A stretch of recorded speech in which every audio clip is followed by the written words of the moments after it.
Hey, with GIE rapidly approaching, I wanted to make a video on potentially buying stuff at the show.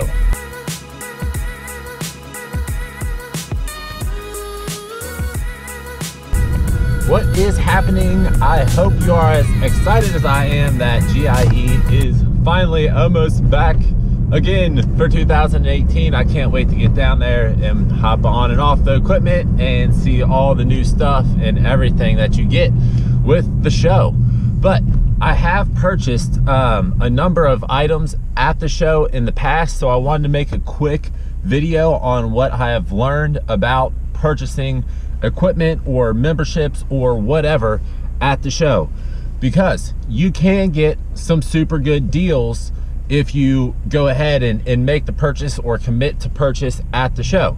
So here are some things to keep in mind.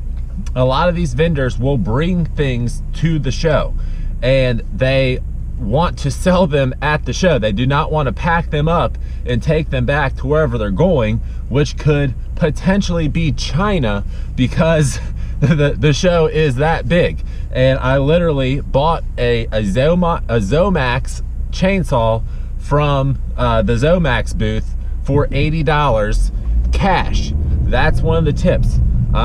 You should bring cash if you want to make purchases at the show. Some of the vendors, like if I remember correctly, like AM Leonard, have a credit card reader and stuff like that, but some of these smaller ones, they will not. So if you want to make the purchase, for sure bring cash. A check may get you by, but cash will work for sure. And then you may get lucky and just be able to swipe that card and buy whatever you're trying to get. But I do want to say, like, don't let your eyes, like, you know, and oh, that's cool, I want that. Don't let that allow you to make a bad decision. For example, I bought the Terra Trencher at the show, I don't know, 4 or 5 years ago. So if you don't know, it's called like the Ground Ripper or something now. I think the original Terra Trencher people got bought out, but it's basically a chainsaw for the ground.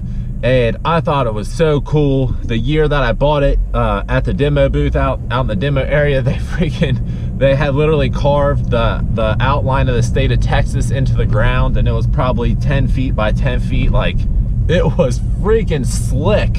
And I mean, just, you know, however long the bar was, two feet down, just straight cut out the shape of Texas. It was nuts. And I saw all kinds of potential for this, such as edging beds. Like, that is really what I thought it was gonna be good for. I had the Easy Trench bed edger and never really cared for it, although it did come in handy in some situations. But I thought if we could just take this little chainsaw type deal and just rip out our bed edges, that would save so much time.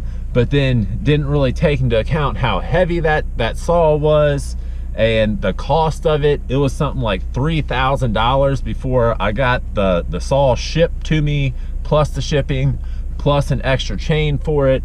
And we hardly used that thing at all. And that was something I sold for dirt cheap as I was moving out of my house recently. I have bought a lot of stuff from the AM Leonard booth.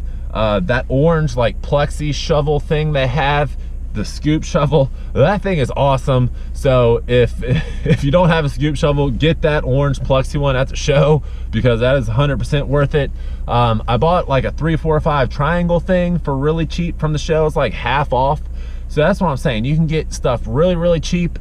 If you are considering becoming a National Association of Landscape Professional member, NALP, if you're considering joining that, formally plan it, you can always join the program down there for a heavy discount. I am actually gonna do that with Lawn Crack this year and register as a dealer with the NALP, because we are dealing pro slides and potentially adding on other stuff in the future. I have a line of gloves. We're talking to the manufacturer right now that I was very impressed when the rep came and demoed them for me and stuff like that. So I saw value in that. But yeah, just don't make a bad decision.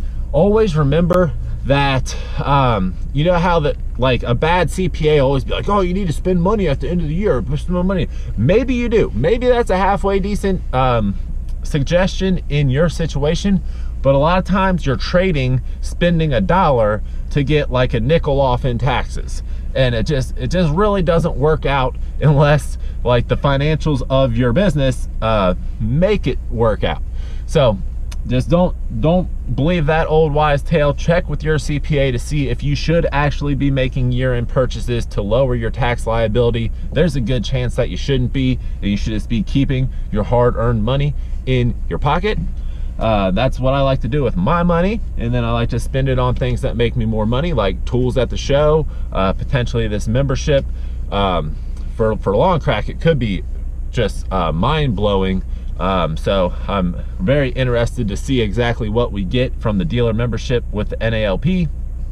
But yeah, man, can't wait for it. Hope you're excited too. And if you like the video, please like and subscribe, all that stuff. It means so much. Until the next video, keep making money.